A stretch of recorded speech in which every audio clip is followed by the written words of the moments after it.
Hello everyone. Welcome to this tutorial on annotating contour lines using the ESurveyCAD Contour Module. Labeling contours is an important part of creating contour maps.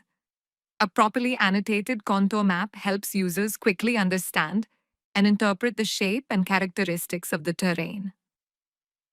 When contours are generated, the software automatically creates annotations at the endpoints of each contour line.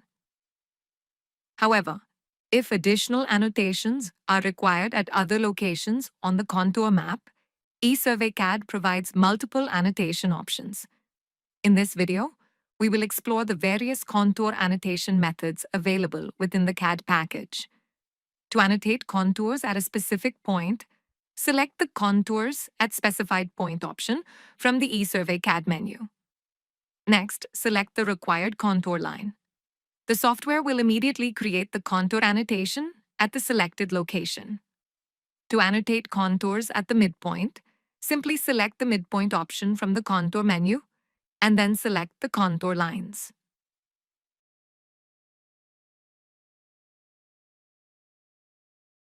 Similarly, contour annotations can also be created at contour line, endpoints.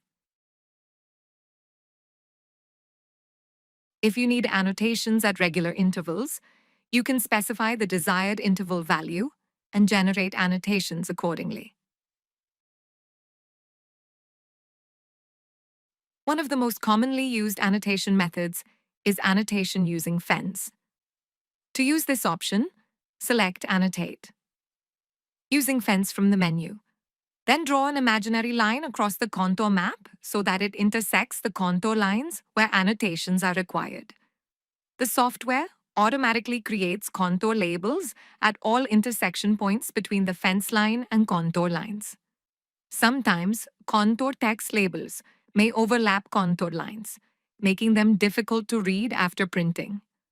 Modern CAD packages provide display settings that ensure text is printed clearly even if it overlaps the contour lines. For this reason, trimming contour lines around text is generally not recommended, as it cuts the contour lines and makes drawing management difficult. However, if you need to remove contour lines behind annotation text, select the Trim Around Contour Text option from the ESurveyCAD Contour menu. Then select the annotations, and the software will automatically clear the contour lines behind the text labels. In the next video, you will learn how to interpolate values within the contour surface. If you are working in the infrastructure industry, please don't forget to subscribe to our channel. We regularly add informative videos about infrastructure design and engineering solutions. Road InfraSuite and Water InfraSuite are very popular software solutions for infrastructure engineering. You can also book a free demonstration of the software by visiting www.esurveying.net. You may reach us through email at info@esurveying.net. You can call us on 944-959-9709. Thank you for watching this video.